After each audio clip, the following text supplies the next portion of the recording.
We'll call the Madison County Election Board meeting to order. February 26th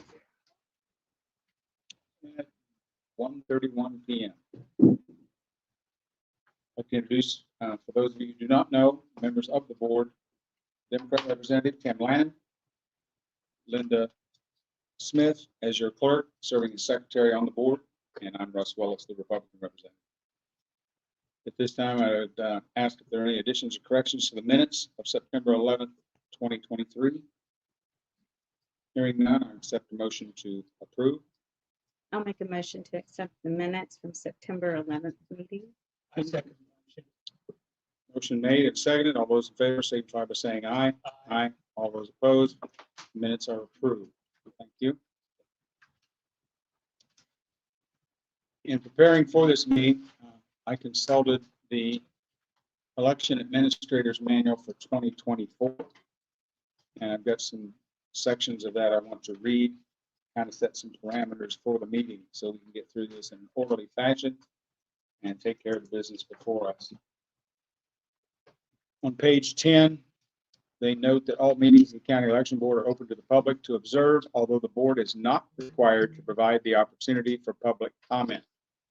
This consists of all official action that a county election board may take under the Indiana Election Code, including candidate challenge hearings, campaign finance enforcement, or disposition of complaints regarding election code violations. In addition, the audience is to be reminded that all remarks or questions should be addressed to the chair, and that the discussions, interesting, they have in parentheses, or arguments between audience members will not be allowed.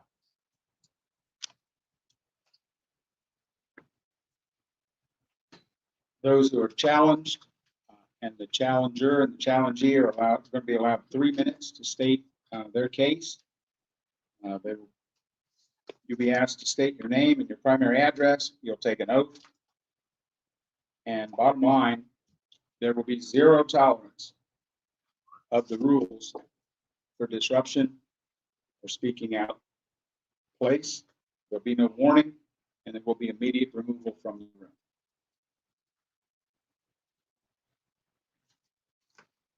First item on the agenda is the public test of the machine's date. The date for the public test will be March the 26th at 10 a.m. It's a motion. I'll make a motion to have the public test on March the 26th at 10 a.m. Second. Any other discussion? All those in favor signify by saying aye. Aye. All opposed? Motion carried. This time we'll have the training of the vote center and satellite workers' dates and times. You have those. You want me? April. Ooh, look.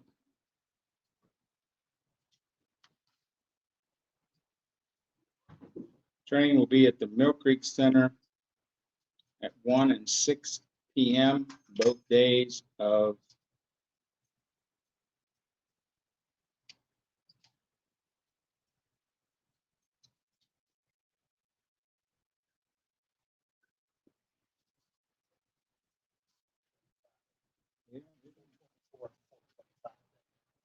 (4/24) Wednesday and 4/25 on Thursday. So, I don't believe so.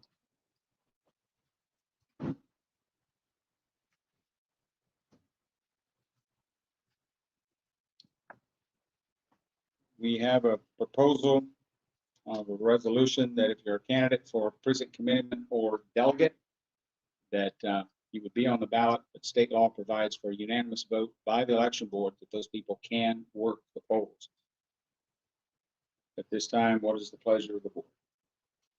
I move that we allow those who are candidates for those offices to also serve. I would second it. Any other discussion? I think the other language to that is if you feel like you don't have enough people to ask to serve on those at those polling places. So is that what I'm hearing? I'm pretty sure that it is. I believe as a condition, there's justification that it is mentioned. We're subject to these statutory requirements to the sufficiency of workers for the force. Yeah, I know it would cut the Republican workers by about a third. I went through and counted last night, 33 of them would be engaged in that situation, being on the ballot for precinct commitment or delegate. We have a large number of people this year that are filed for both of those.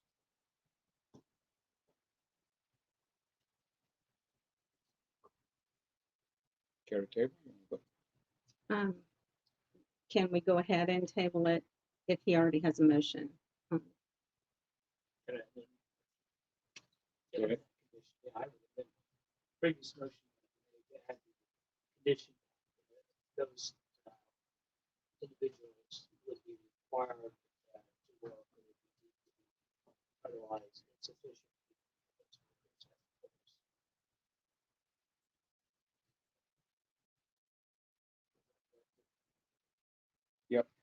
You second that as amended?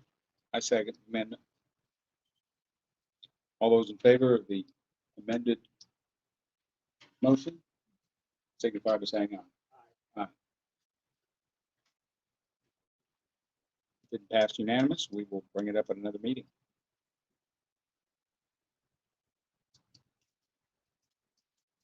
Okay, at this time, we'll have a presentation of the vote center and satellite locations, dates and times and approval.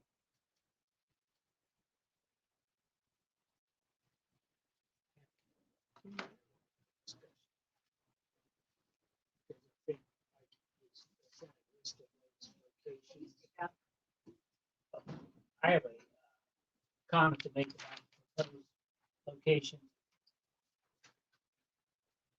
One of the concerns, I guess, that I've had or that we've expressed in the past was as to voting locations and what I would describe as sort of the near southeast part of the city of Anderson. And I believe for the general election last year, we included the location which formerly had been used at what I call the Columbus Avenue Fire Station. And that's not on here, if I understand. Okay, that was deleted. Is that right? Yeah. And so I know this is for the primary location, and I assume we'll come back and do the same thing for the general election. But for the primary, maybe it's not quite as urgent, but I do feel that since it's a presidential election, it's, in my opinion, important that we have locations throughout the city. And I just see that as an area of the city of Anderson that we really don't cover very well. Because I think if you look at the list as it's contained for the city of Anderson, we just don't have many, or really any locations in what I would describe as the near southeast portion of the city of Anderson. I think the closest location would be maybe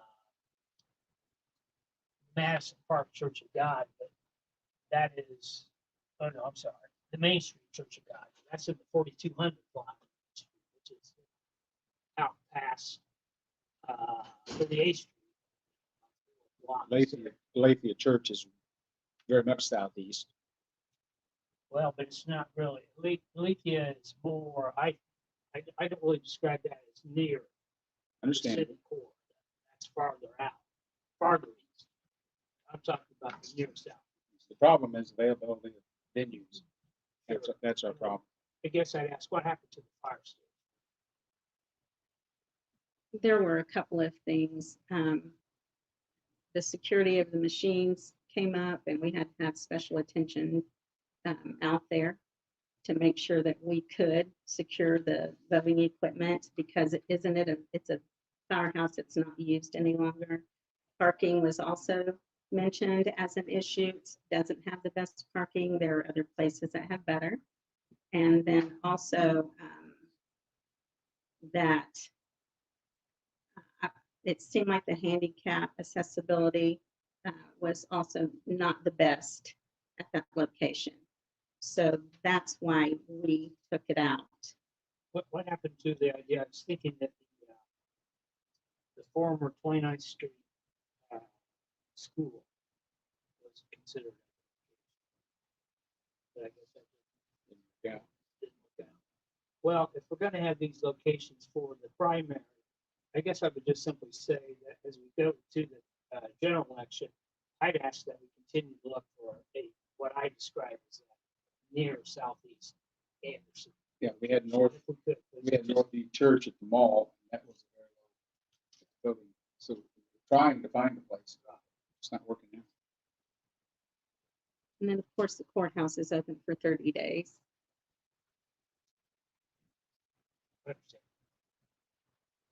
I'm just pointing out that as an area of the city of Anderson, I think that's one that we need to work on in terms of trying to find. I agree. That's all, just a comment. So anything else? At that point, I accept a motion to accept this list. But I knew we accept the list, subject to my I second that motion. Any further discussion? All those in favor signify by saying aye. comment. Aye. All those opposed, motion is carried. We also have a resolution.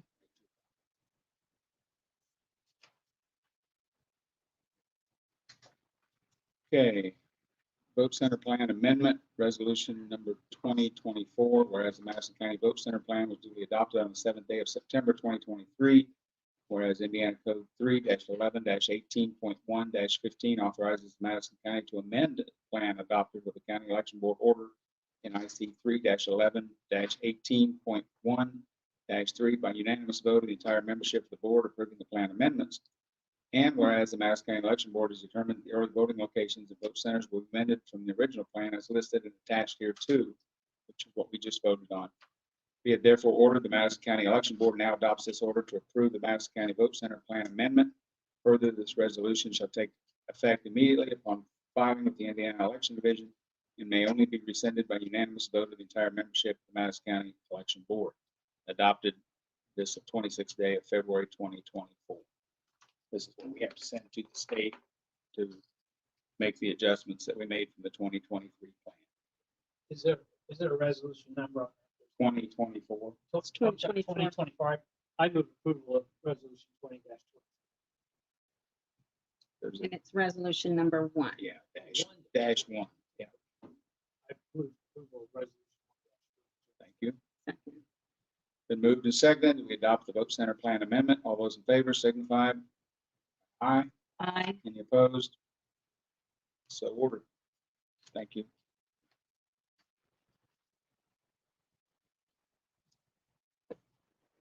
Okay. Goodness, that was the important business. I can't believe everybody didn't get up and leave right away. All right, we'll get into the challenges.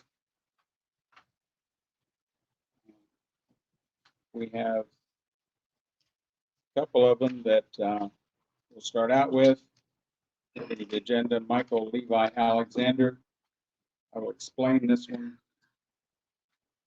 There was a mix-up when he filed as to the name. He signed it as Michael L. Alexander, but he filed it as Levi Alexander, and there is another Levi Alexander in the county. And so that address was entered in as his filing address. And once it all got sorted out, the question was, Levi Alexander, who wanted to file for Pipe Creek 11 Precinct Committeeman, lived in Franklin. The other one that went into the system was a Levi Alexander who lived in Anderson. So the addresses didn't match. 2508 Moore Road was the one that wasn't correct. And it basically was errors in the entries. And so this one is Michael Levi Alexander is qualified by address to run in precinct committeeman for Pipe Creek 11, and the candidate challenge is being withdrawn by the person who filed.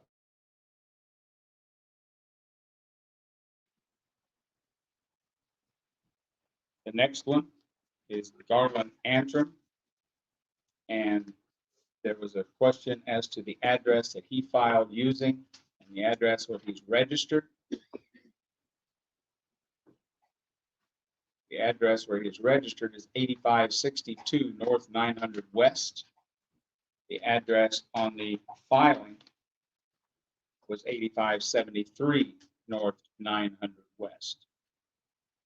So there's confusion there. The addresses have to match where they live and the voter registration. Mr. Antrim here.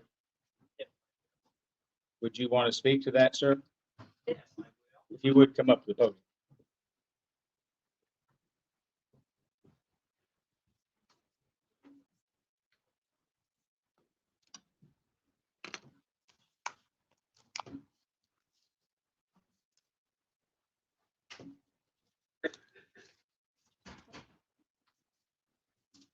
State your name and address, sir. Thank you.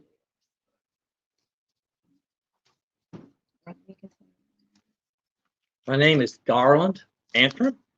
I live at 8573 North, 900 West, Elwood, Indiana. For some reason, the numbers was come in at 8562. I have an idea how that happened because our farming operation is on 8562 700, and so somebody someplace down the line got messed up. And so where I live personally is 8573. So that would be your voter registration address Yes, that is correct. is the 85. 8570. 8573 is where I live. That's Okay. my voting address. So you need to change your voter registration address. Well, I don't know how it ever got changed. I've lived there for 42 years, so Understand? I don't know how it got, other than the fact that we have a lot of mail going 8562 700 West. So, you know, somebody's got it messed up someplace. Yeah, I understand. Um, If Based on the evidence provided, if you look if somebody could identify this person. Yeah, certainly, Mr. Antrim's counsel, Lorraine White, okay, you're required to notify the board in advance if you're going to be representing him. there was no rule stating I had to notify the board in advance. It said that the board could make that rule. However, when I looked on the election board's website, there was nothing stating that. The whole candidate challenge, there's another administrative error, so the challenge is going to be dismissed. Are you satisfied with that, Mr. Anthony? Yes. Yes, I think so. All right, So thank it's you. kind of simple.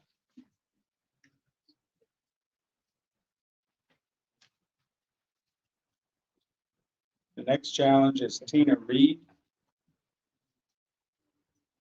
Is Tina here? Hi.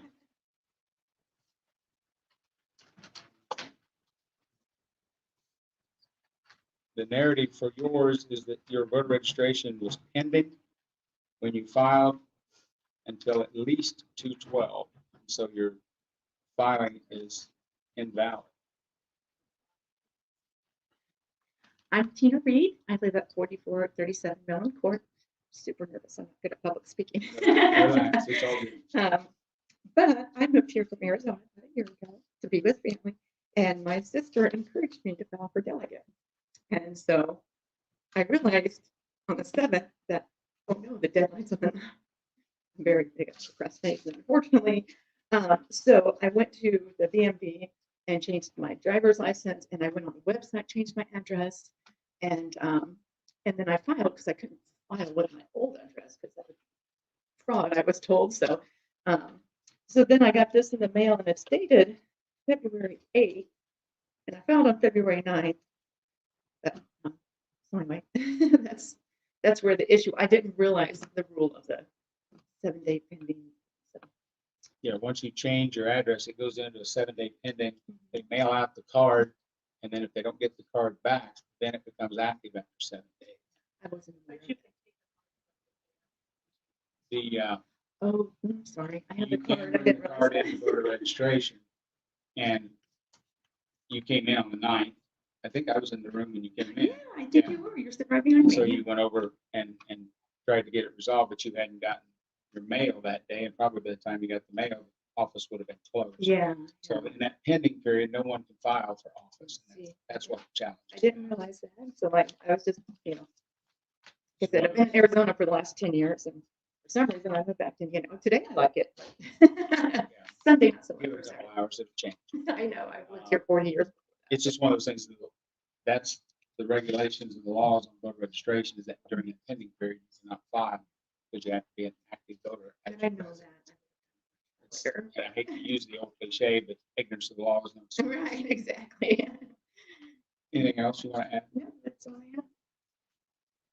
I don't know what else to add, so.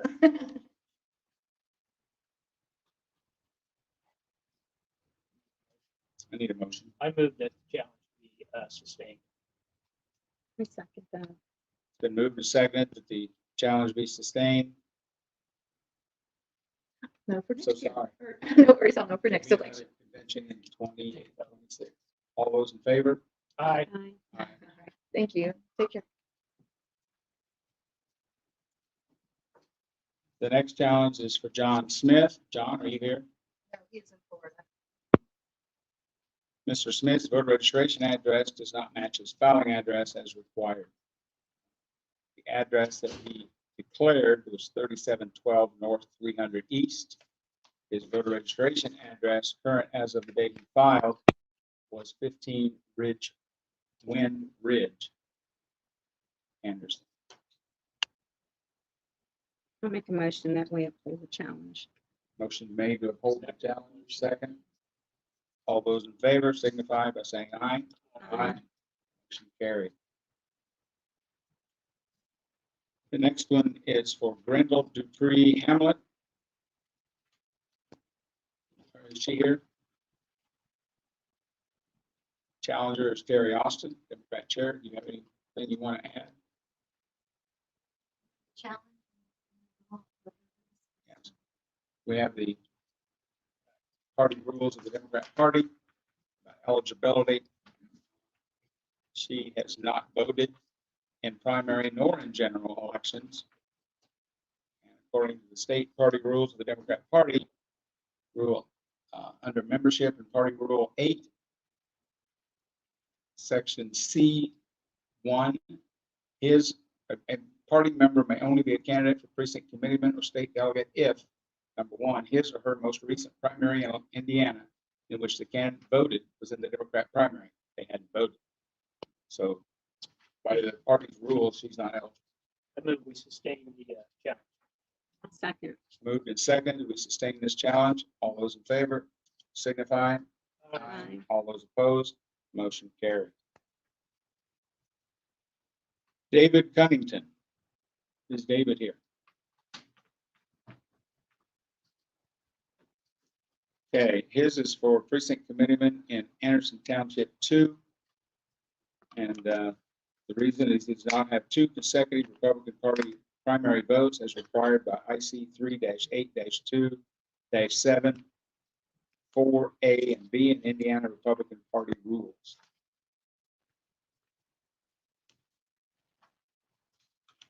Copy of his voting history is included. He has no voting record at all, either primary or general. You have a copy of the state party rules, Republican state party rules, which states that the candidate is considered to be affiliated with a political party only, and if the following applies, the 2 most recent primaries in Indiana in which the candidate voted were primary elections held by the party with which the candidate claims affiliation.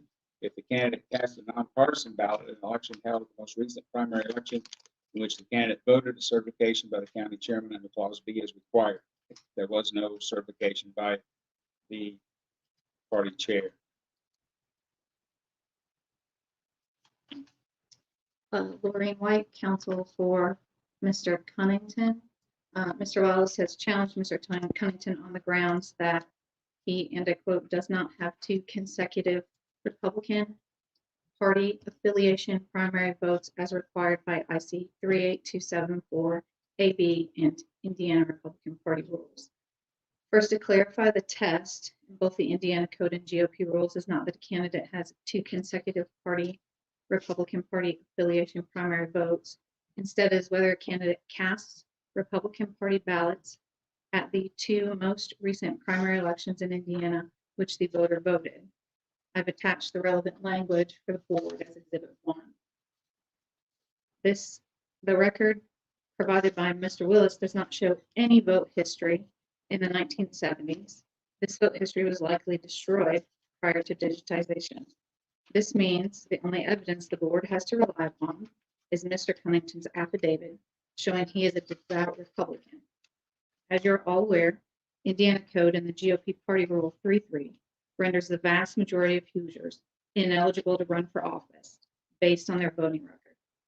It makes it increasingly difficult when an issue occurs with the record that is outside the voter's control, such as a poll worker's failure to mark the correct party. Finally, these rules give a single party chair the ability to control who appears on the ballot at his or her whim. The resulting lack of choice at the ballot leads to voter disenfranchisement and an inability to cast votes effectively. The precinct committeeman office establishes a direct link between a political party and the voters in a local electoral precinct. Mr. Cunnington is interested in local issues and wants to provide a positive change by taking an active part in his community. Mr. Cunnington is the only person who filed for precinct committeeman in Anderson Township 2. I would also note, based on the information that we have, no one filed for precinct committeeman in 2020 in Anderson Township 2. And the Republican chair appointed Pete Fewer, who does not live in this precinct, but instead lives in Anderson 5-6.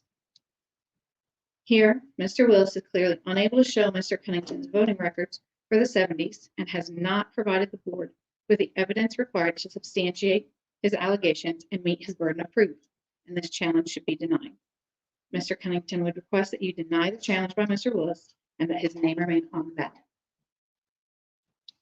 We are not here to debate the legislature's actions nor their justification for it. I would accept a motion from the board on action on this challenge. Yes, sir. You brought, I take this as the affidavit, but it doesn't say that he's voted in the Republican primary. It just says he is a lifelong Republican voter. Correct. So the law is if you have voted in the most two recent primaries in which you voted Republican. That's not safe. Correct. All right, just to clarify. I move that the challenge be sustained. I'll second. Moved and seconded that the challenge for precinct committeeman for David Cunnington be approved. All those in favor, signify by saying aye. Aye. All those opposed, motion carried. Next, we have a challenge to Mr. Cunnington's filing as state convention delegate. The challenge is based upon the same party rules, which I've outlined moments ago, state law and party rules. Any further discussion? I would accept a motion. Move to sustain the challenge. I'll second.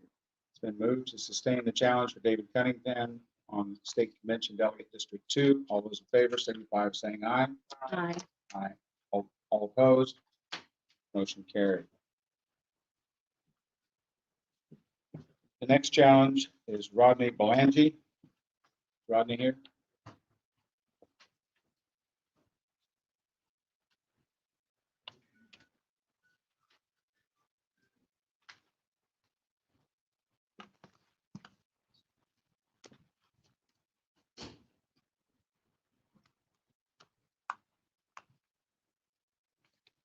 State your name and address, sir. Sure. Rodney Belangi, 3212 Waterway Boulevard in Henderson. Your 3 minutes begin. All right. Well, for what it's worth, I think there was a challenge based on. Is the microphone on? Sorry. Red I dot. believe so. Hello? There it Okay. Yes. So I guess the challenge was based on not voting in 2 consecutive primaries. Interestingly, my wife reminded me that we always vote together. Her voting record shows that we voted in 2, but mine doesn't show up. So that aside, I mean, if it comes down to the intent of the regulation is that I'm a loyal Republican, I can tell you, I grew up in Madison County, born and raised here. My father was, if any of you went to Anderson High School, you probably know him. He passed away though, but they were lifelong Republicans. I've been a lifelong Republican, left after college, went to Texas, working for the Department of Defense, which there's not many Democrats in the Department of Defense. But anyway, so moved from Texas, the wilds of the California desert, to Georgia, to Colorado, and then as I'm closing the end of my career, I decided to move back to Indiana so I can be closer to home.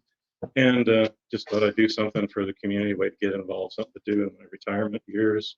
And that's why I've applied. Kind of like that's the background of my history.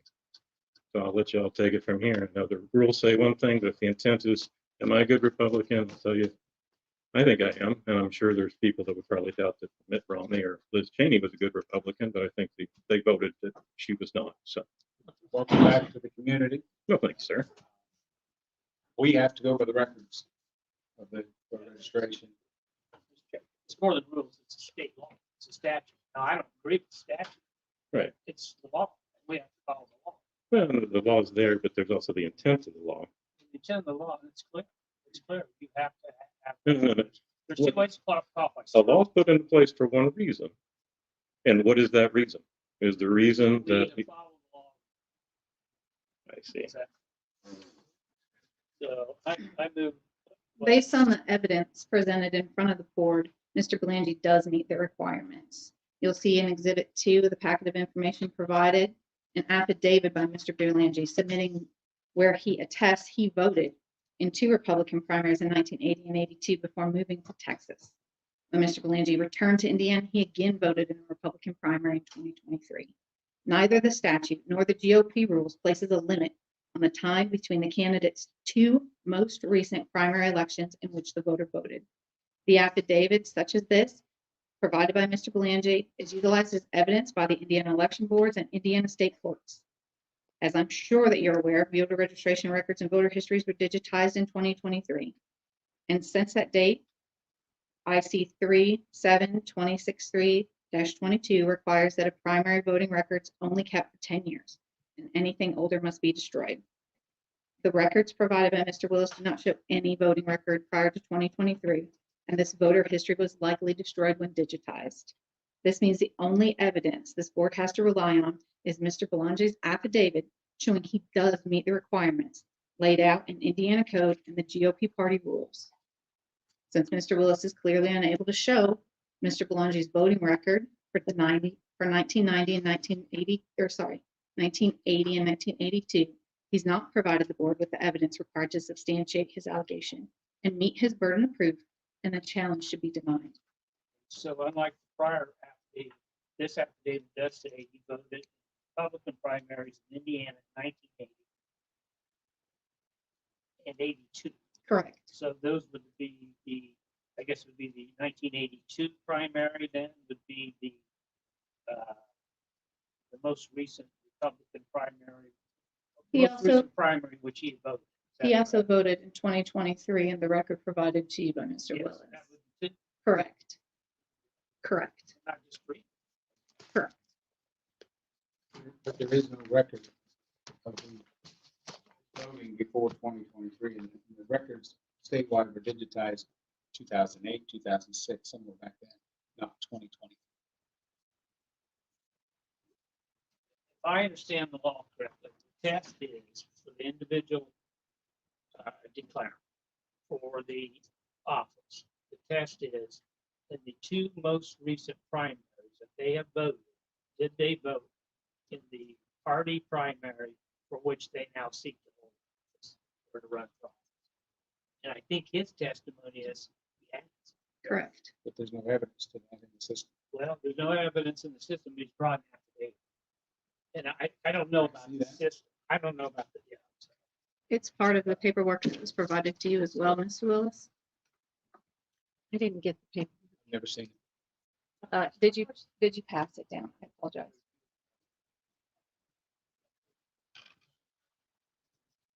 I brought copies for each of the board members.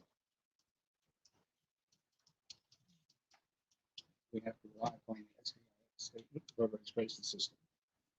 Not I state, don't know, I not the mean, I state. don't know, if Mr. Richardson can clarify that. I mean, what's the evidence? I'm not sure what else we can clarify, but the evidence I'm wondering about, as I said here, I have nothing to bring it out of me. What I, it's just curiosity is from 1982 to 2023, there's almost 30 years.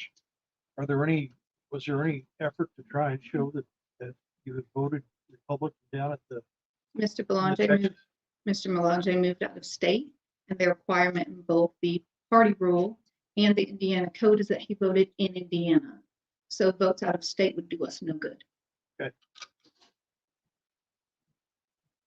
The way I understand the law. The only test is look at the person's two most recent primaries.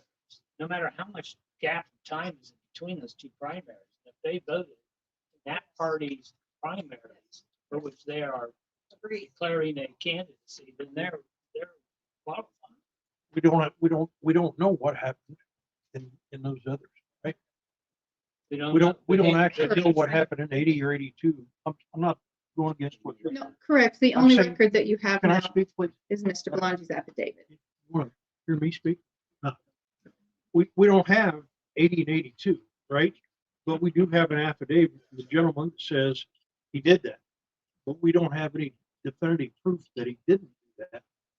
So I think with that, I'd probably lean to take the affidavit for face value. If you want my opinion. An affidavit is a sworn statement. Yes. We don't need comments. Chair already. These Do this in three an folks up orderly here manner. are the voters, right? They're the ones gonna vote on it, so. I'm satisfied in this case. My question is this, I mean, it's because there's twofold here in this situation. Did you make contact with the party chairman to ask for a waiver? We did have a quick discussion, but I think he was saying that as far as he knew at the time, I was not qualified based on what he had read. You So can I- ask for a waiver. Yes, actually it did. I said, you could provide a waiver if you wanted to, and he said, no, the law is the law. You said, is there a waiver because I was out of town? I said, no. No, those are two separate things. Heard them all together in the same sentence. Small point. What I had to go by is the state voter registration system. When you move out of state, eventually, it takes 2 mailings and about 4 years before they can remove you from the system, but they did. So when you move back, first time you voted, the only time you voted in the primary was 2023. So that's what I'm. In my mind, there is no proof. There's no evidence that you voted in the primaries in the 80s, and you may well have. I'm not questioning. There's just no evidence to be shown. And according to our counsel today, John, did I hear you clearly that you believe that the sworn statement, the affidavit, is what we base our, at least. Well, there's information several that we lawyers should here take into tonight, account? or several lawyers here today, and we've always been told that if it's notarized, it's an affidavit, you can take it to any county, any court in the country, and they're gonna give it value. And I think Mr. Lannon is giving it value, and I think I'd give it value. That's my opinion. Motion of action on this challenge. I move to deny.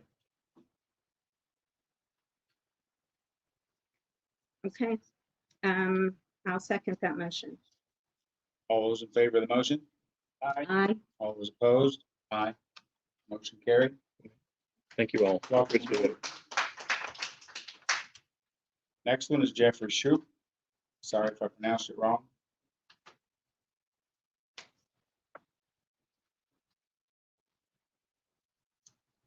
Is a filing challenge, precinct committeeman, Duck Creek 1. And the documentation provided is that he has never voted in a primary. I'm sorry, incorrect. Primary 2016, he voted Republican. He's got one primary election, 2016. Going back to 2000, It was all general elections. And from 2016 on, it's been general election. There's only one Republican primary vote based on the 2 primary law requirement in the Indiana Republican Party rules. He's not eligible to run as precinct committeeman in Duck Creek 1. Is Jeffrey here?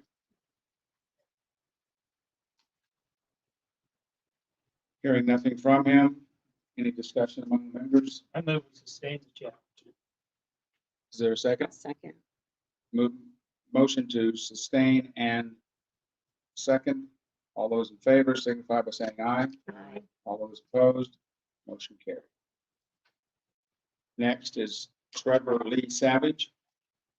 Trevor here.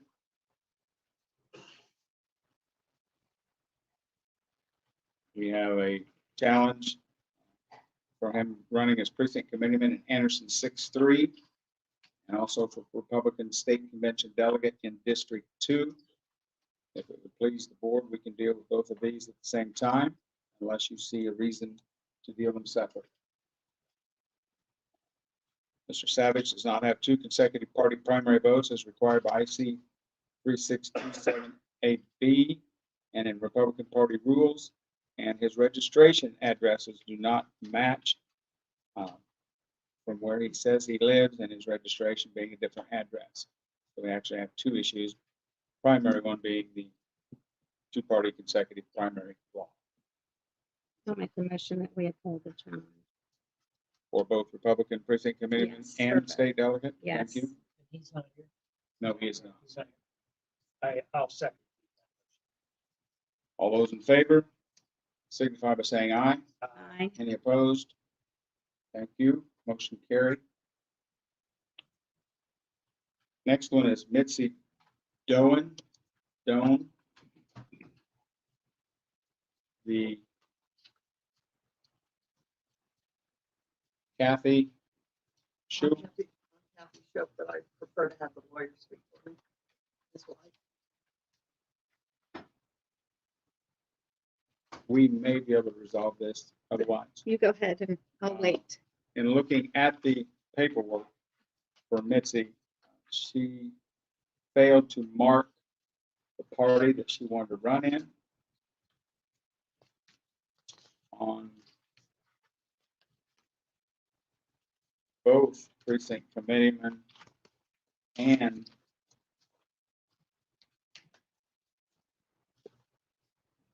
delegate. So not knowing what party she wanted to run in kind of leaves it in a lurch.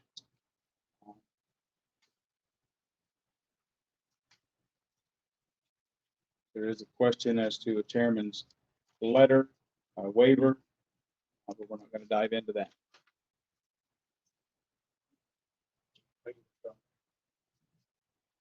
Let's reject it. I think it'd be proper to reject it by vote, if that's what you want to do. Is it your challenge? No, it's not. It's Oh, Kathy. It's Kathy's challenge. Yeah, Kathy challenged it due to the lack of notification about whether it's Republican or Democrat. And then additionally, Mitzi doesn't have the requisite voting record. But I think I think for consistency, we need to go ahead and vote. So is the Let's- motion to deny the challenge or uphold the challenge? One or the other. Do we the have motion a would be motion? Don't have a motion yet. for the challenger. You're for the challenger. Yeah, I swapped. Sorry. Jip the fence. Yes, exactly. Got it. Well, she did, this is just another two primary. Right. And she's not here. She doesn't- No. She's not, and I have additional documentation if you'd like to see it. I move sustain. Second. All those in favor signify by saying aye. Aye. All those opposed, motion carried. Next challenge is Brenda Beeman. This is Jennifer Turney. Are you here, Jennifer? Jennifer is not here. She was sick. Okay. And asked that I on her stead. In this instance, Jennifer challenged because Mr. Beam or Mrs. Beeman, I apologize, didn't cast 2 Republican votes in the most recent primary election in which she voted. And I have for you. You have the printouts. I The have document, those. yeah, I have it.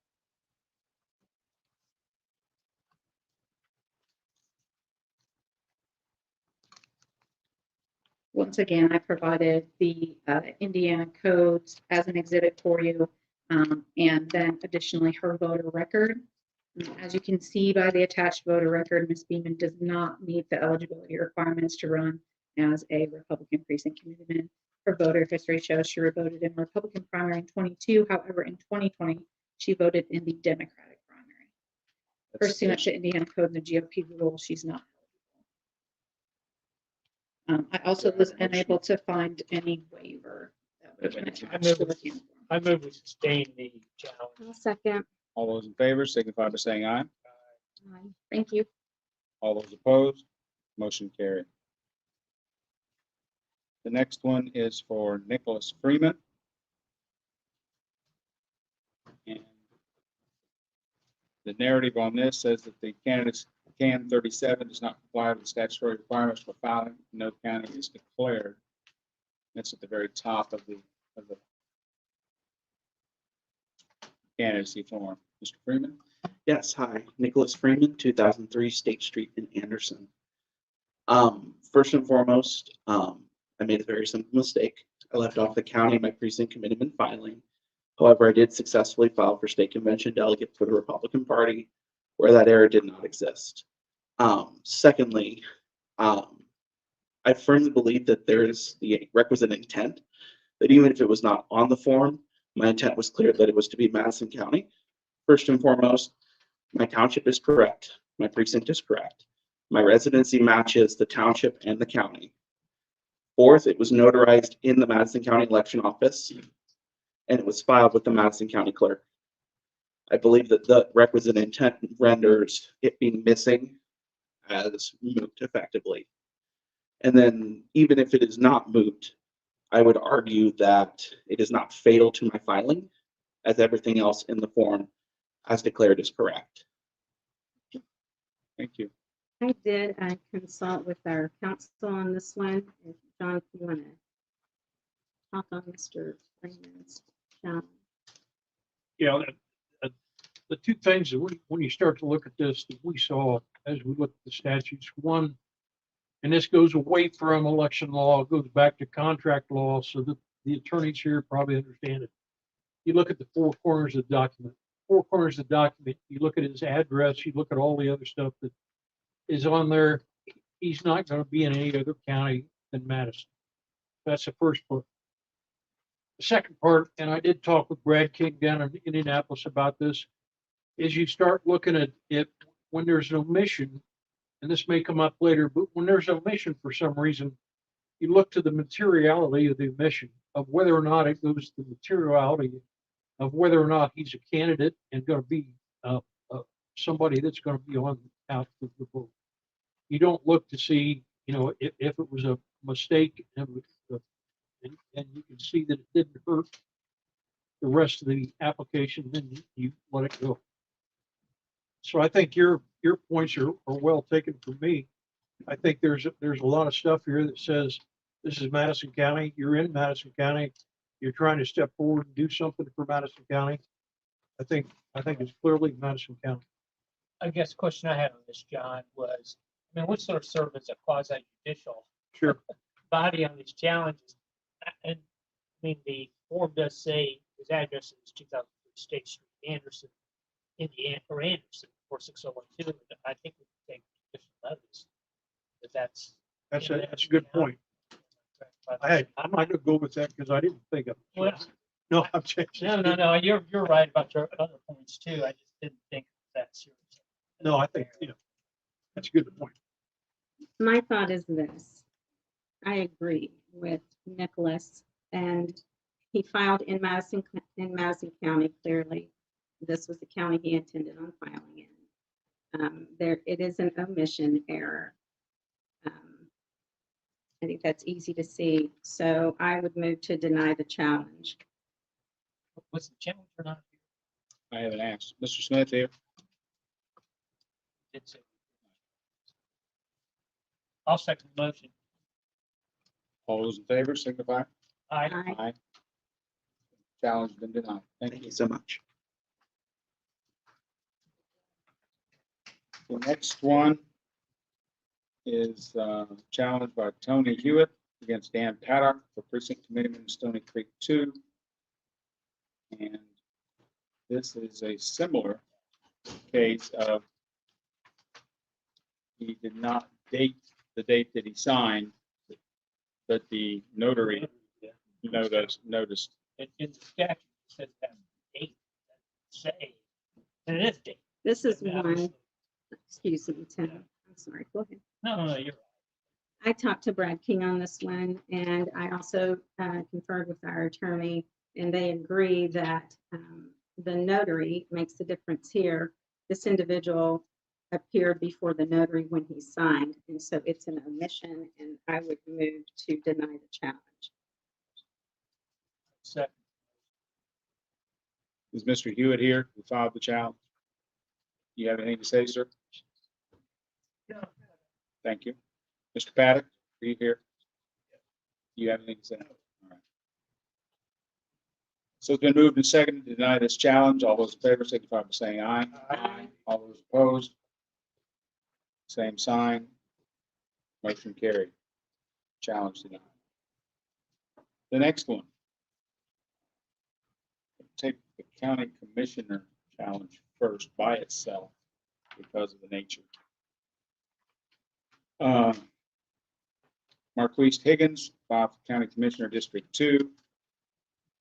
Mr. Higgins does not have the 2 consecutive Republican primary votes as required by statute and by Indiana Republican Party rules to file to run as commissioner. Mr. Marquise, you care to speak? I do. Thank you.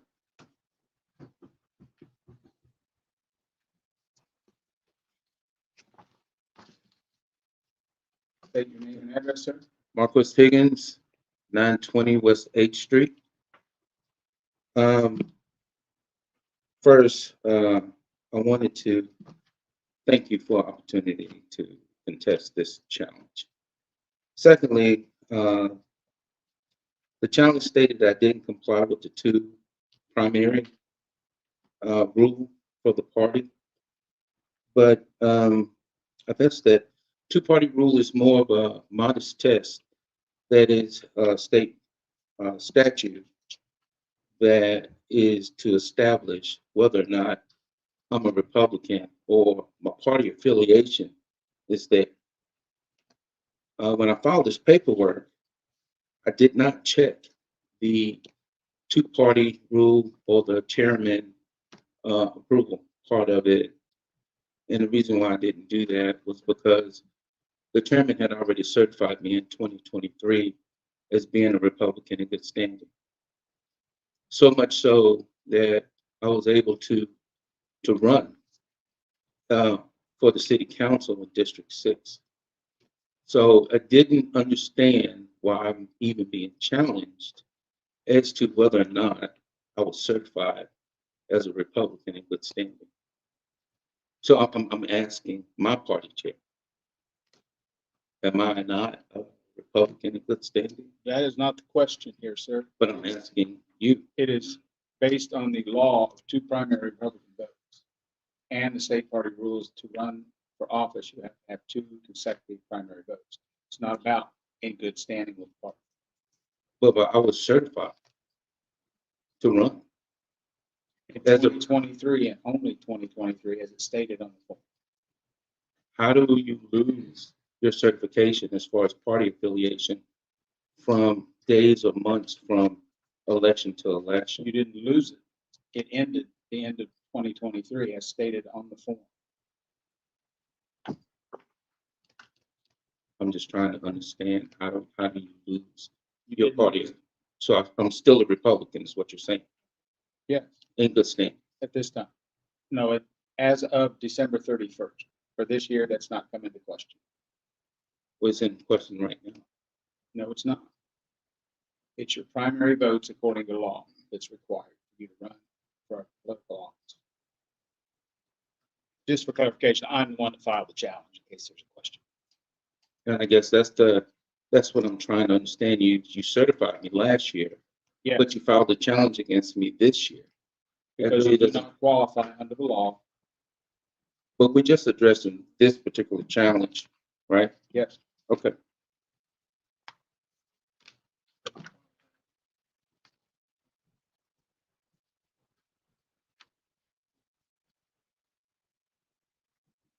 Anything else you care to say, sir?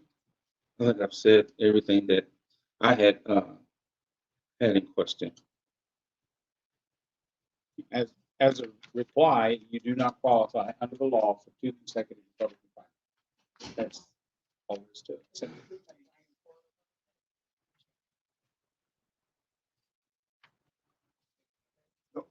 So when you guys vote for the county commissioner, will you also be voting for the other 2 challenges? No, Okay, I said we're gonna look at this one individually because it's a county political office versus the other 2 are party.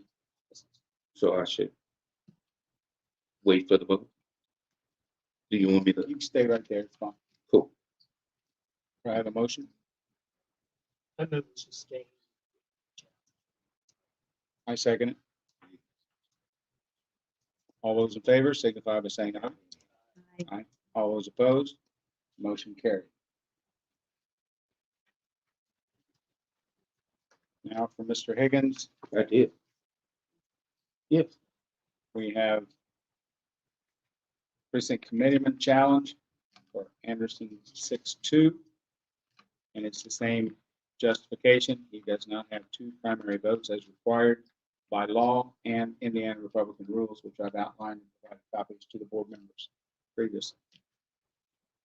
Anything you'd like to say on the precinct committeeman issue, Mr. Higgins? Yes, the Indiana state law that you outlined in the challenge it doesn't exist the way you have it called out. So I just wanted to note that error on this challenge and all the other challenges. It doesn't exist the way you have it listed. That's what I would want to say.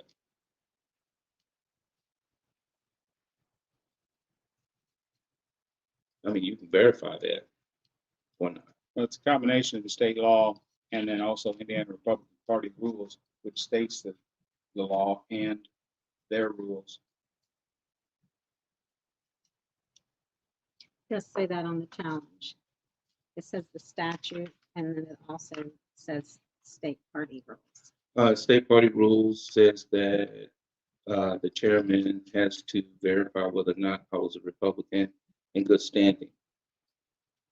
So as far as the party rules go, I think I met that test and passed it. The Republican good standing does not come into effect for the declaration of candidacy. It only comes into effect if you will be elected as a precinct committeeman or a state delegate.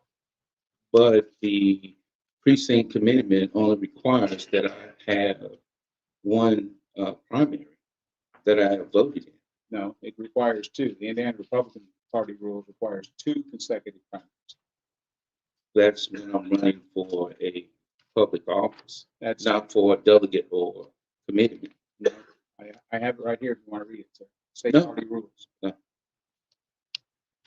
And the board members have been provided with that in documentation also. Correct.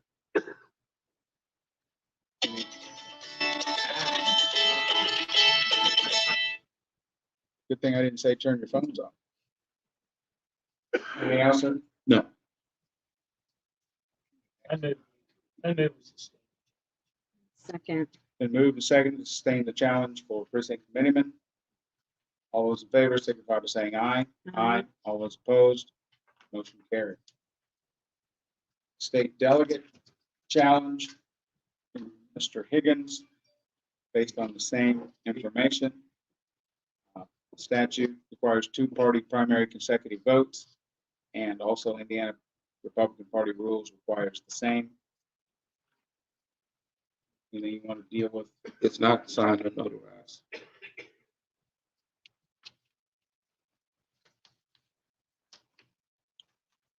what isn't signed in. This challenge is in the certification, there is no signature from the county clerk or a notary.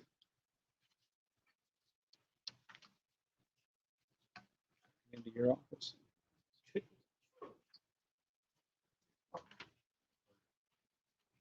Administrative error. There's administrative error.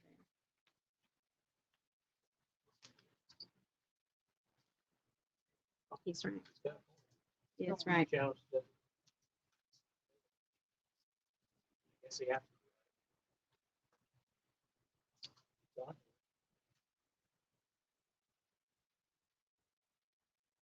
I move we deny the challenge. I'll second. All those in favor? He doesn't want to appeal. We approved it, Mr. Dixon. The challenge was denied. The challenge was denied. The previous. The previous, Understand what just happened. He just won. He just won that. Thank you. if I wish to appeal, is there any appeal process that I need to be aware of? It's my understanding if you go through the circuit court. Circuit court? Thank you. Be done. Thank you. Thank you. The next challenge is for Joseph Culp, filed by Rebecca Crooms, Catherine Callahan. See here. The point is candidate does not have 2 primary votes according to statute. Rebecca, do you have anything you'd like to say? Come to the podium, please. Oh, you don't? Okay. Catherine Callahan? So I'm Dr. Catherine Callahan, and I'm here because I did challenge, Name and address, please. well, Ms. White, did you give your address? Okay, 108 Ravinia Avenue, no, Anderson. Anybody who would like to rob my house right now, please go there.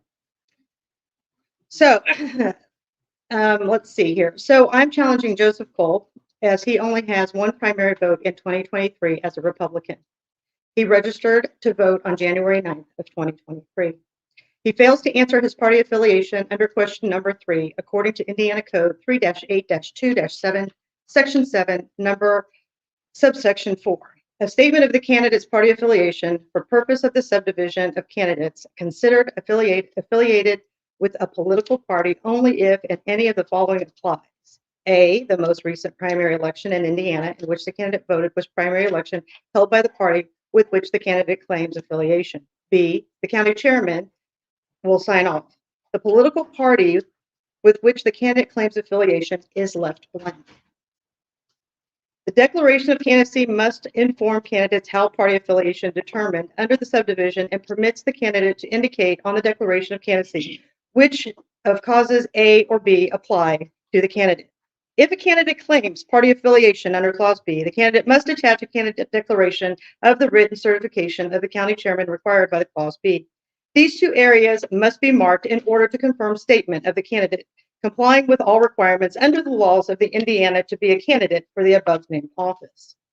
This applies to Joseph Culp because he has voted in the past.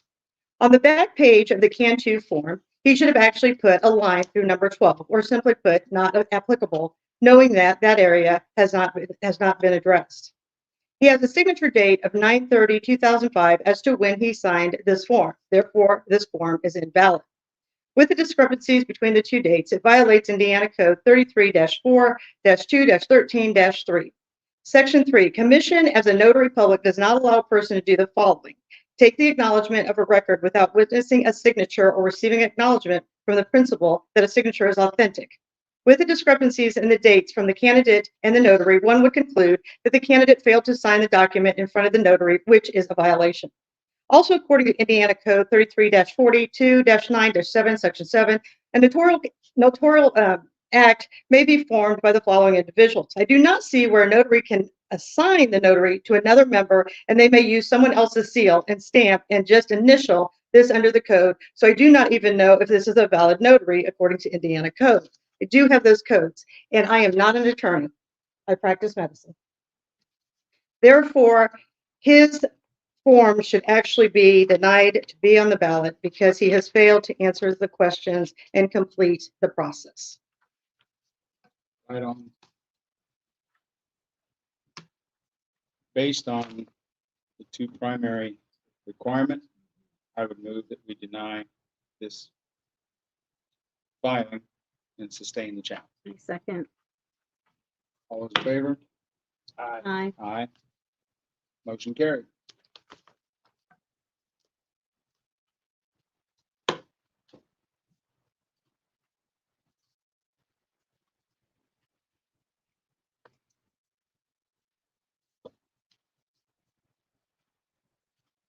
Is Joseph, guess I'm in error, I didn't let Joseph speak. Is he here?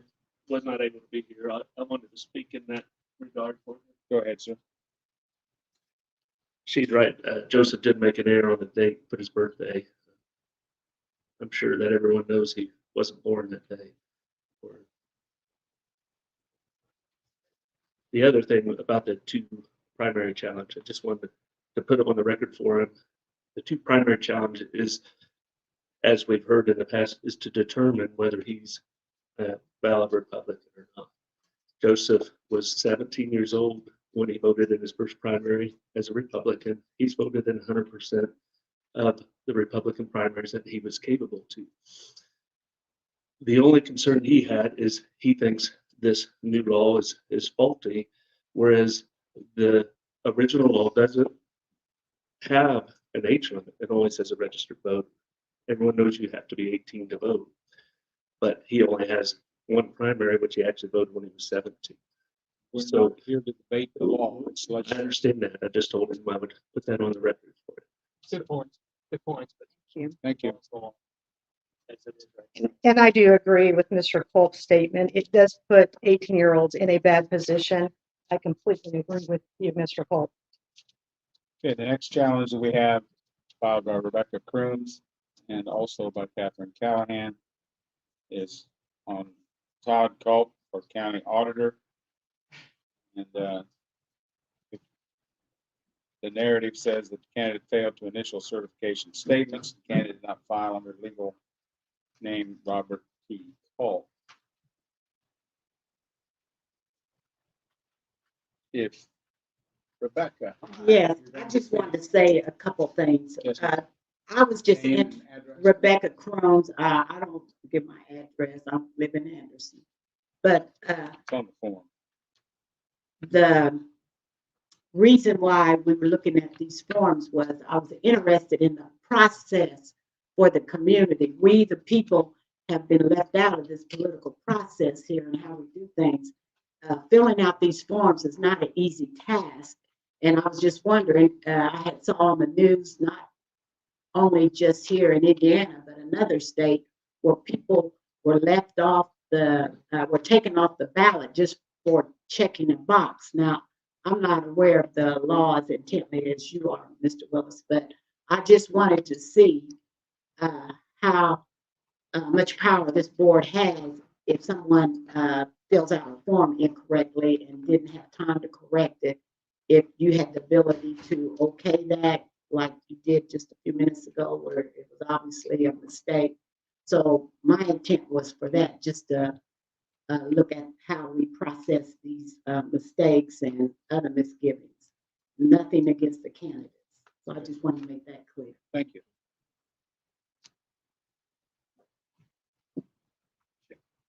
Catherine Callahan. Catherine Callahan, again, I'm talking really fast because there's a lot of different errors on these forms, and 3 minutes is a really small time to get this done. 50% of these challenges were challenged by Mr. Willis, who is also voting on these incidences as well. So I'd like to talk about Todd Culp, and this is what I have to say. Again, first, I want to apologize to Mr. Culp. You have been caught in the crossfire. If paperwork does not matter, when and why do we have codes and deadlines? Hence the reason why we have a process that must be followed not just by the candidate, but by the election committee as well. The election board must show the public that rules apply to everyone. Should this vote go against the people, you will show Madison County that the election board and the county do not have fair and transparent processes. Legal documents, codes, and laws are put in place to protect the people. There is an obligation as an elected clerk to follow these rules, codes, and documents as Ms. Smith has referenced on a video during the 2023 challenges. Today, you are being asked to conduct your business in the same manner that you have against previous candidates. Today, we the people are asking the clerk, Linda Smith, as well as the other members to uphold the rules and regulations and laws that all of you took an oath to uphold. This committee oversees the process, and you are expected to enforce and uphold the requirements for everyone.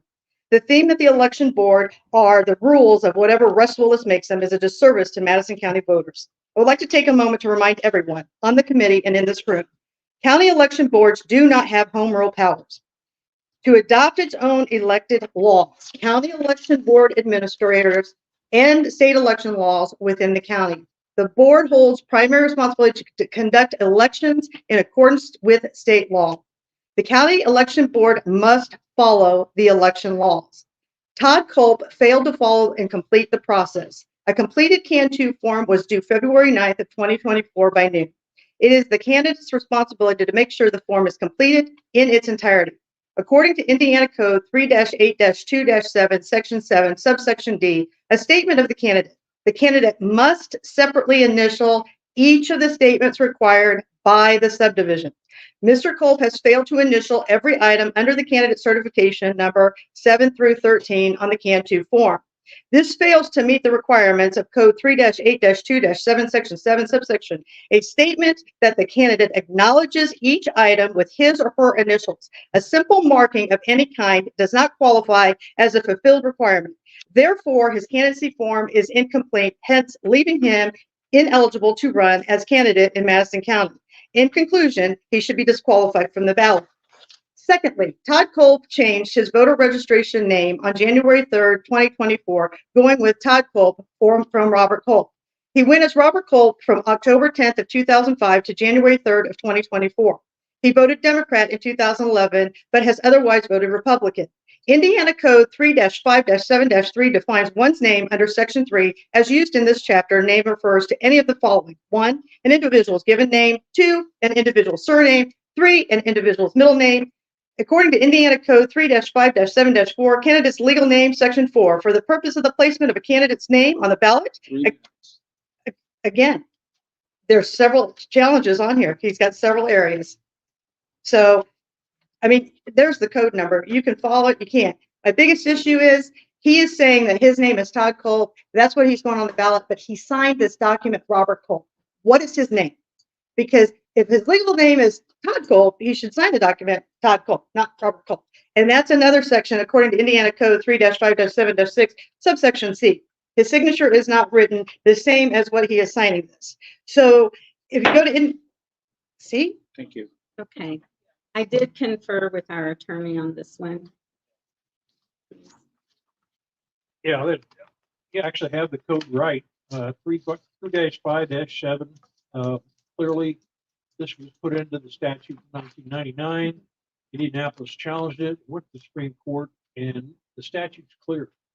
Mr. Culp is okay with the way he's got it filled out. So you put check marks in, not put initials. The check mark thing is a different one. You have to go back to the intent, and you have to go up to the clerk's office or a lot of other places in this country. There's a lot of people that don't sign in cursive and can't print. They can put an X, they can put a check, they can put a He circle. filled out his application in writing. Please don't insult me. Well, he has marked every one of those boxes with a check mark. Okay. But he So did the- not follow the directions so that the says it intent- must have the initials. The intent is clear. Okay, Well, okay, well, we'll roll with that. Like you said, it can be challenged. So the code is the code. Thank you. Mr. Culp, you have a question? I have a question to our attorney. John, which statute are you referencing? 3-5-7 and all that whole group of statutes is the one where they got very specific and put down the requirements for the names. Well, I'm looking at 3-8-2. Here's 3.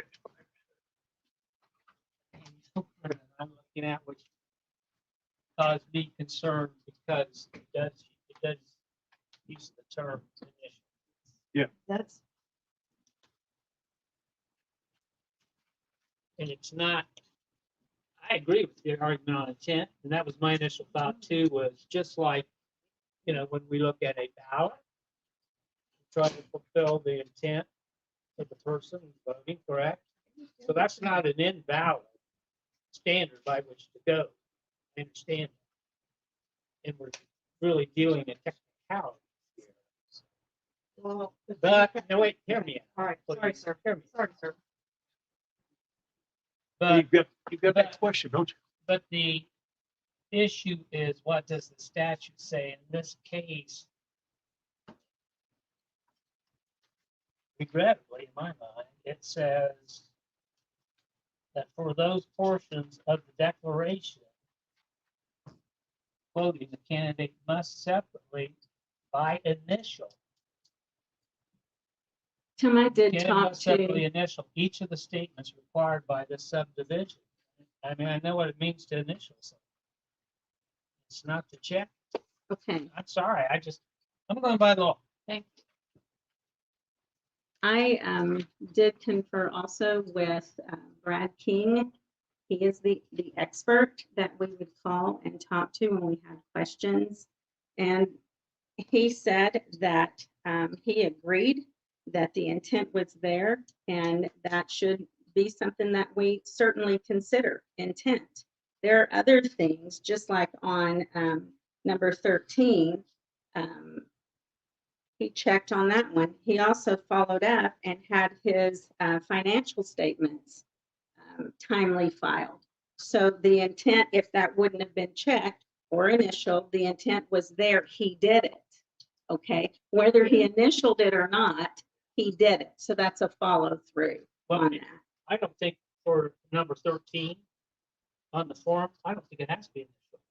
The statute doesn't say that certification has to be initial.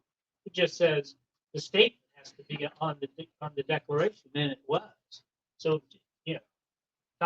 there's no problem there. It's just the separate language which says the candidate must separately initial each of the statements required by this subdivision, and that only applies to those statements for which you have to list date or put an initial that talk about. Now, I'm not saying the argument of intent is a good argument, and the way I read the statute, but we can disagree as members of this board. There's no doubt about that. Mr. Culp?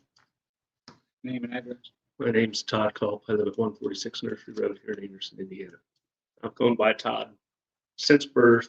The only one that calls me Robert is my mother, and Jennifer, if she gets really upset at me. So I don't think there's any doubt that everyone in the room knows me as Todd Culp. The second thing is, am I allowed to ask the board a question? And the signature that I signed, do you have that in front of you? It's there, sir.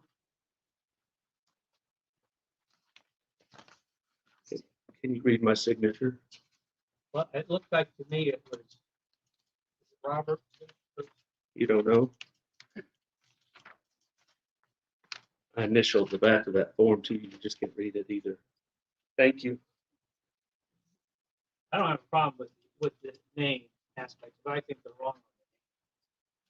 Because it says, the statute says that the candidate's name, as the candidate, wants the candidate's name to appear on the ballot. You have choices about how to have your name on the ballot. Yeah. You choose to be known as Todd. Right, and I agree with you on that. I don't disagree, That's not a valid. but there's another, Sustain it. right. And there's another Indiana code that says it has to match your birth certificate. It's very confusing. Well, And I'm okay with, whatever. As to what should be in the declaration. Right. So you're wrong. Well, You're wrong. okay, then if it's specific, I guess he's gonna be off because Indiana code says that he has to initial. If we're gonna get into semantics, It said, I know you agree. So the form doesn't anywhere say legal name or full legal name. We're back to, I agree with Mr. Lannon, we've moved on. We're going back to the other part. Do you have any other questions or points? Just a second.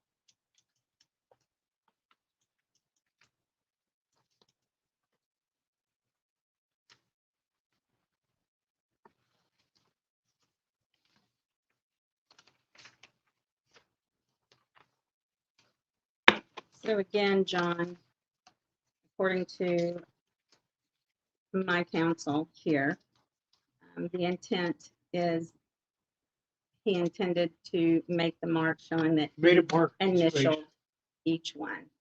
It's the same with the election division at the state. Brad King, he is our expert. So I would make a motion that we deny the challenge. All those in favor signify by saying aye. Aye. Aye. All those opposed, Okay. the motion is carried to deny the challenge.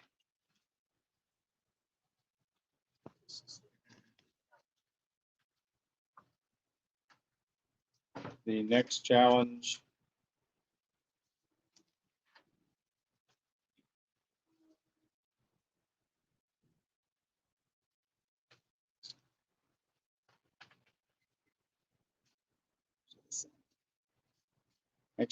is by Rebecca Crooms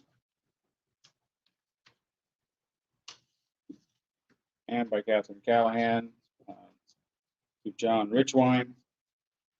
And the challenge is that he did not properly mark, in their opinion, item 13, which did come up in the most recent conversation. Rebecca? Yes, Rebecca Crooms Anderson. Once again want to reiterate that I am studying the process. These rules are very complicated. These forms are very complicated at times. And we are documenting these meetings to make sure that future candidates get fair and equitable treatment. So I just want the board to know that some of these decisions that are on the line, like the one you mentioned, Mr. King said, Senator Lannon had a different interpretation, and you had your own lawyer. Then if we come back here next year and somebody swings the other way, I wouldn't determine that as fair, equitable treatment. These political parties, Democrat and Republican, by installing these kind of laws and rules on the state level, even on the state level, are starting to look like cartels and organized crime as far as I'm concerned, because you're getting to knock people off the ballot. You just denied people to get on this ballot over technicality. These are people that got to vote for your candidates, Democrats and Republicans. We ought to be doing everything we can to encourage people to vote and participate in this government. Democracy will not work if there is no participation. We're already at record low voter turnout, and here we are trying to decide if somebody filled out a form right or not. But we're keeping track of the decisions you make, so you make sure that next time it might not be one of the candidates you're trying to protect, and you're going to end up in court. But I just want to say that it's nothing against the candidates. I just want to know how important it is to fill out these papers. Are you using it to keep people off the ballot? Or does it really mean anything if you fill these papers out incorrectly? Thank you. Are we doing John? Is that who we're doing? All right. So John Richwine, if the paperwork does not matter, then why do we have codes and deadlines? Hence the reason why we have a process that must be followed, not just by the candidate, but by the election committee as well. We are clearly seeing that the process in Madison County is broken. If we allow these exceptions to be made today, then we are telling our entire community in this nation rules do not apply to the elite or to Madison County. All of us need to respect the process, just like the officers have standards, operating procedures, healthcare providers have standards, attorneys have an obligation to advise. The community and the elected officials have an obligation to follow the Constitution and the codes. Therefore, for Mr. Richwine, as we move to him,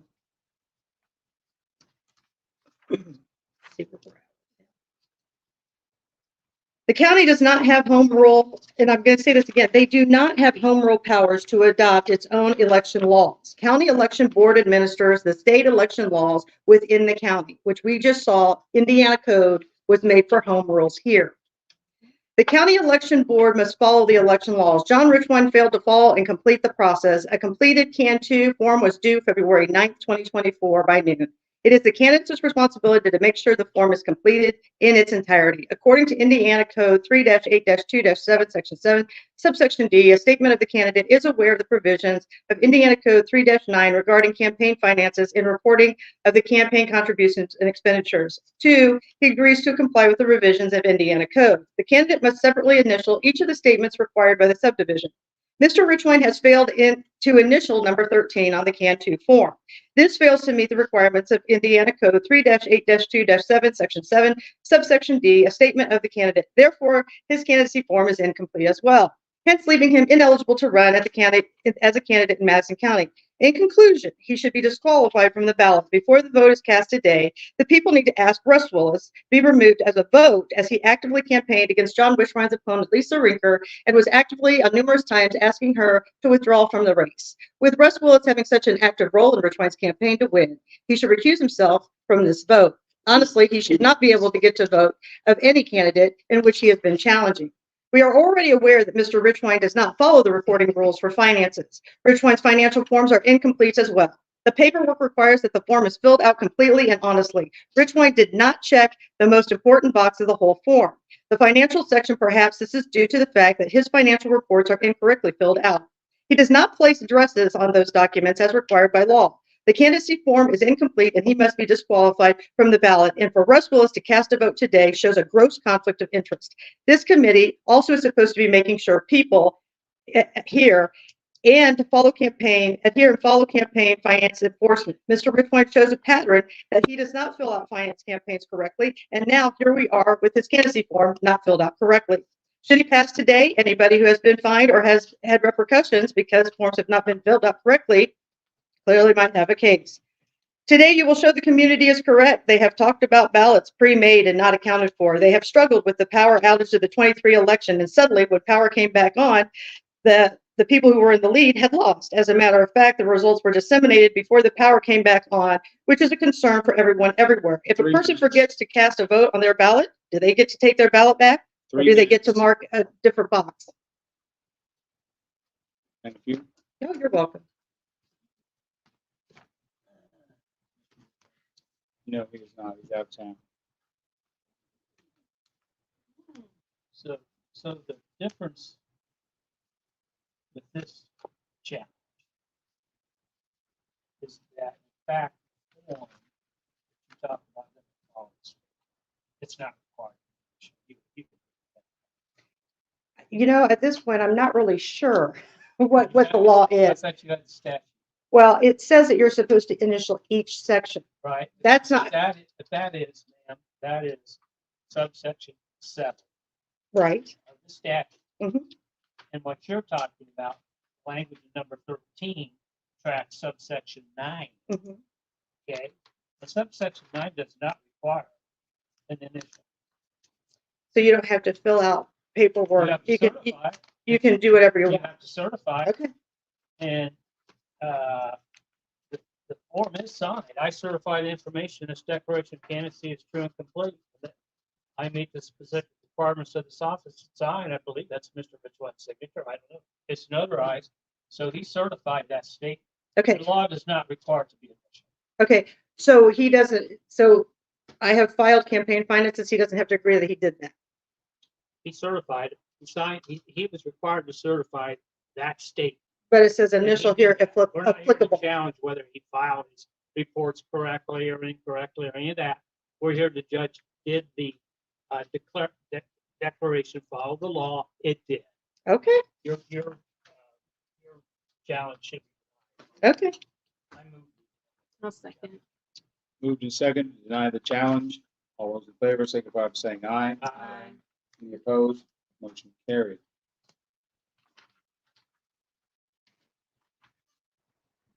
Okay, we have another one that's the same challenge by Mr. Sean Smith. Sean here yet? Any questions by the board? Same challenge. Yeah. I move to deny. Move to deny and seconded. All those in favor signify by saying aye. Aye. I Aye. Any opposed? Same sign. Motion has been carried, denied. The next challenge, Catherine Callahan versus Rick Gardner. Candidate form fails to meet statutory requirement, not outlined. Candidate did not file under legal name Ricky Gardner. Let me get my clock going here. You ready? Rick Gardner changed his voter registration name on January 3rd of 2024, going with Ricky Gardner to Rick Gardner. He went as Ricky Gardner from 2005 to January 3 of 2024. He voted Democrat in 2008 and in 1984, but has otherwise voted Republican. I would like to question our election process in Madison County because if he was Ricky Gardner, but he has been running as a candidate of Rick Gardner, has he been allowed to cast 2 votes during each election? Indiana Code 3-5-7-3 defines one's name under Section 3 as used in the chapter name refers to any of the following: 1, an individual's given name; 2, an individual's surname; 3, an individual's middle name. Indiana Code 3-5-7-4, candidate's legal name, Section 4. For the purpose of placement of the candidate's name on a ballot, a candidate's legal name is determined under this section, except as provided in subsection C. A candidate's legal name is considered to be the name shown on the candidate's birth certificate. If a candidate uses the name after marriage, if described Section D, or takes a name through a judicial proceeding that is different from the name shown on the candidate's birth certificate, the most recent name used after marriage or taken a judicial proceeding is considered to be the candidate's legal name. D, a name that the candidate uses after marriage, consider the candidate's legal name, and the name satisfies any of the following. 1, the name is the name appearing on the candidate's birth certificate. The name is the name used by the candidate as an applicant for the marriage license. 3, the name is any combination of the names of the candidate and the candidate's spouse used as applicants for their marriage license. Under Indiana Code 3-5-7-5, designation used on a ballot that is not what is being challenged. It is the name of the candidacy form that is being challenged. I would also like to refer to the 2024 Indiana Candidate Guide under when a candidate filing must be rejected under subsection candidates' names and nicknames. It states a candidate's name refer to any of the following. According to Indiana 3-5-7-6, subsection C, whenever a candidate files a candidacy document on which the candidate uses a name that is different from the name set forth in the candidacy, voter registration records and candidate signature on the candidacy document constitutes a request to the county voter registration office, and the name of the candidate voter registration and record be the same as the name of the candidate used on the candidacy document. I will direct you to the second paragraph under candidate names and nicknames, page 16. Lessons, candidate's name refers to any of the following: 1, of the candidate's given name, up to the candidate's surname, and 3 of the candidate's middle names. I would also like to reference candidates' names, nicknames at the top of the page to determine a candidate's legal name for ballot placement purposes. The candidate's legal name is the name shown on the candidate's birth certificate. Indiana Code 3-5-7-4, candidate's legal name. If a candidate takes another name through a judicial proceeding, they 3 must minutes. provide it. See what I mean? They're gonna do what they want. My point has been made today. Your process in Madison County, our process in Madison County is flawed.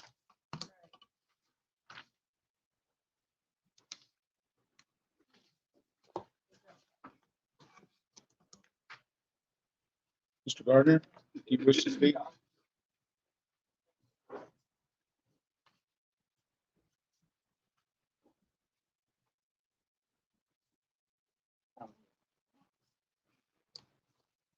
Good afternoon, Lord. I appreciate you giving me a few minutes to address this.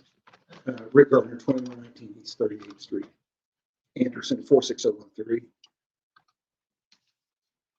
So one of the things, a couple things that were mentioned. One is on the CAN2 filing. The request is to insert a name. It doesn't say legal name. In the past, on past forms, there has been instances where it says full legal name. It does not say that here. Rick Gardner is my name, and what I've went by for 50 plus years anyway, since grammar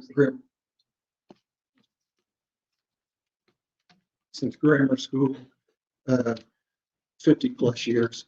I've been a candidate in multiple elections, including I wasn't thinking, but in 2007, actually as an independent candidate under Rick Gardner in 2010, 14, 16, 19, 20, and 20, now 24, I filed to run as Rick Gardner. The form has changed, but my name hasn't changed.